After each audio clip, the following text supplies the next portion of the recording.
काली अंधेरी रात थी।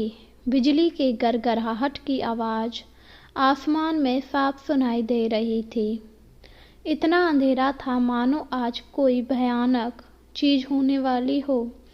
सभी लोग अपने अपने घरों में छुप कर बैठे हुए थे। किसी की हिम्मत नहीं पड़ रही थी कि वह बाहर झांक कर देख ले। और छुप कर बैठेंगे भी क्यों नहीं, आज अमावस्या की काली रात थी जिससे सभी लोग डरा करते थे। वहीं आज मौसम ने भी अपना प्रकोप दिखाना शुरू कर दिया। तभी रमेश ने अपनी पत्नी मीना से कहा, आज रात हम लोग यहीं रहेंगे। वैसे कहाँ जाते हैं? मेरा मतलब घर से बाहर मत जाना, क्योंकि आज अमावस्या है। हाँ हाँ, मुझे पता है अमावस्या है, आपको तो बस भूत प्रेतों की पड़ी रहती है। कभी घर के बारे में सोचा है कि राशन पानी आना है या नहीं? अभी 10 बजे हैं और अभी से घर में छुपकर बैठ गए। तुम तो ऐसे कह रही हो जैसे तुम्हें इन चीज़ों से कोई मतलब ही नहीं है। हाँ, मुझे इन चीज़ों से कोई मतलब नहीं है। मैं नहीं डरती भूत प्रेतों से। पता है राशन ख़त्म हो चुका है, चलिए राशन ले आइए जाकर। राशन तो कल भी आ जाएगा, अभी तुम मुझे घर में ही रहने दो, और अगर इतनी ही जल्दी है तो खुद ले आओ जाकर, मैंने मना नहीं किया। यह सुनकर मीना को बहुत गुस्सा आया, क्योंकि वह पूरे दिन घर में काम करती रहती थी और उसका पति रमेश हमेशा ऐसे ही पड़ा रहता। मीना घर के काम के साथ बाहर का भी काम देखा करती थी। रमेश बहुत ही डरपोक आदमी था, जिस वजह से मीना बहुत परेशान रहा करती थी। अपने पति रमेश की बात सुनकर मीना सामान की लिफ्ट लेकर उसी समय निकल गई। यह देखकर रमेश बहुत ही घबरा गया। ए पागल औरत, कहाँ जा रही है इतनी रात में? अगर किसी चुड़ैल ने पकड़ लिया तो? मुझे नहीं पकड़ती चुड़ैल, आपको ही पकड़ती होगी, इसीलिए डर रहे हैं। यह कहकर मीना चली गई। लगभग आधे घंटे बाद मीना लौटकर आई तो उसके हाथ में थैला था और उसमें कुछ सामान। रमेश ने मीना की तरफ देखकर कहा, ले आई सामान? हाँ, ले आई हूँ सामान। मीना की आवाज़ में कड़कपन देखकर रमेश को कुछ समझ नहीं आया कि आखिर इसकी आवाज़ इतनी कड़क क्यों हो गई।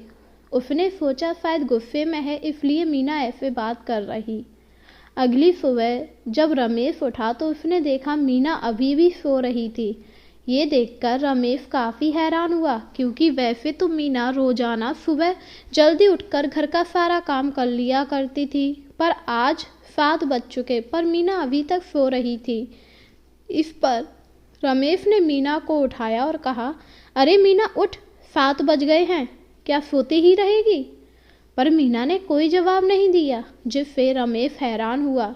उसने मीना का माथा चेक किया तो मीना का शरीर का तापमान बहुत ज़्यादा था। रमेश ने सोचा मीना की तबीयत खराब है और वह उसके लिए दवाई लेने के लिए चला गया, क्योंकि रमेश कितना भी कामचोर हो, वह अपनी पत्नी मीना से बहुत प्यार करता था। कुछ देर बाद जब रमेश घर लौटकर आया तो उसकी आंखें फटी की फटी रह गई, क्योंकि मीना दीवार पर उल्टी चल रही थी। यह देखकर रमेश बुरी तरह डर गया और उसने कहा, अरे मीना, ये तू क्या कर रही है? पागल हो गई है क्या? चोट लग जाएगी, नीचे उतर आ। हा हा हा हा, मुझे कुछ नहीं होगा, मुझे तो ऐसे चलने में बहुत मज़ा आता है। ये तू कैसी भैगी भैगी बातें कर रही है? नीचे आजा, मेरी माँ मर जाएगी। मैं तो पहले ही मर चुकी हूँ, अब मैं क्या मरूंगी? यह सुनकर रमेश पसीने छोड़ गया और वह जोर जोर से चिल्लाने लगा, हाय राम, लगता है मेरी पत्नी को चुड़ैल ने पकड़ लिया, कोई तो मेरी पत्नी को बचाओ। रमेश की आवाज़ सुनकर उसके आस पड़ोस के लोग भी आ गए। जब उन्होंने मीना की हालत देखी तो वह बहुत ज़्यादा घबरा गए और उन्होंने रमेश से कहा, अरे रमेश भैया, तुम्हें किसी तांत्रिक की मदद लेनी चाहिए, तुम्हारी पत्नी को किसी चुड़ैल ने पकड़ लिया। मैंने तो कल इससे मना किया था रात में ना जाए, पर रात के 10 बजे सामान लेने चली गई, लगता है तभी किसी ने पकड़ लिया। अरे भैया, अभी बहस की बारी नहीं है, हमें इनका इलाज कराना चाहिए, वरना आपकी पत्नी आपके हाथ से निकल जाएगी, क्योंकि चुड़ैल बहुत ही खतरनाक होती है। यह सुनकर रमेश और ज़्यादा डर गया और वह तांत्रिक को लेने के लिए चला गया। गांव के पीछे एक पहाड़ी थी जहां पर बहुत सारे तांत्रिक रहा करते थे, क्योंकि वह वहां पर तंत्र विद्याएं किया करते थे। वहां आने के बाद रमेश ने एक तांत्रिक को अपनी सारी बात बताई। तांत्रिक ने जो रमेश की बात सुनी तो कहा, ठीक है, मैं तेरे साथ चलता हूँ, पर इसके लिए तुझे मेरी बात माननी पड़ेगी। तुझे मेरे लिए एक जादुई फल लाना पड़ेगा। यह सुनकर रमेश उलझन में फंस गया। भला वह जादुई फल कहाँ से लाता? मैं जादुई फल कहाँ से लाऊंगा? अगर तू जादुई फल नहीं लाया तो तेरी पत्नी की जान नहीं बच सकती, क्योंकि वही जादुई फल तेरी पत्नी की जान बचा सकता है। इसके बाद तांत्रिक ने रमेश को उस जगह के बारे में बताया, जिसके बाद रमेश वहां चला गया। वह बहुत ही घना जंगल था। जंगल में आने के बाद रमेश बुरी तरह डरने लगा। हे भगवान, कहाँ फंस गया इसके चक्कर में। मना किया था ना जा रात में, पर मानी ही नहीं। अब खुद भी मरेगी और मुझे भी मरवाएगी। रमेश भगवान का नाम लेते हुए आगे बढ़ रहा था। तभी उसे जादुई फल दिखा। जादुई फल देखकर रमेश बहुत ही खुश हुआ और वह जादुई फल तोड़कर ले आया और तांत्रिक को दे दिया। इसके बाद तांत्रिक घर आया और उसने मीना के ऊपर पूजा पाठ शुरू कर दी। पूजा पाठ शुरू होते ही मीना जोर जोर से चिल्लाने लगी। उसकी आवाज़ों में इतना दर्द था कि सभी ने अपने कान बंद कर दिए। कोई तो वहां से भाग भी जा रहा था, क्योंकि उसकी दर्द भरी आवाज़ किसी से सहन नहीं हो रही थी। पर तांत्रिक ने गंगा जल डाला, जिससे मीना शांत हो गई।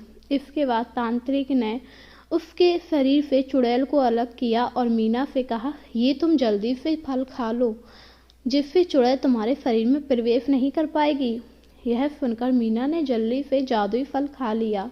फल खाने के बाद चुड़ैल बहुत ज़्यादा गुस्से में आ गई और उसने तांत्रिक से कहा, तूने मेरे शिकार को मुझसे छीना है, मैं तुझे छोड़ूंगी नहीं, मार डालूंगी। चुड़ैल चली जा यहाँ से, क्या बिगाड़ा है इसने? कुछ नहीं बिगाड़ा, ये मेरे रास्ते में आ गई थी, इसीलिए मैंने इसका शरीर ले लिया। इसका शरीर बहुत अच्छा है। नहीं, तुझे ये शरीर नहीं मिलेगा, चली जा वरना मारी जाएगी। पर चुड़ैल जाने के लिए तैयार ही नहीं थी। चुड़ैल को देखकर मीना भी बहुत ज़्यादा डर रही थी। तभी तांत्रिक ने अपनी शक्तियों का इस्तेमाल किया और उस चुड़ैल को जला दिया। चुड़ैल के जल जाने के बाद तांत्रिक ने कहा, अब तुम लोगों को चुड़ैल से छुटकारा मिल गया है, अब मैं चलता हूँ। यह कहकर तांत्रिक चला गया। तांत्रिक के जाने के बाद मीना और रमेश बहुत ही खुश हुए और अब मीना भूत प्रेतों में विश्वास करने लगी थी, क्योंकि वह खुद इसका शिकार हो चुकी थी। तो उम्मीद है आपको कहानी पसंद आई होगी। ऐसी कहानी सुनने के लिए मेरे चैनल पर बने रहिए। धन्यवाद।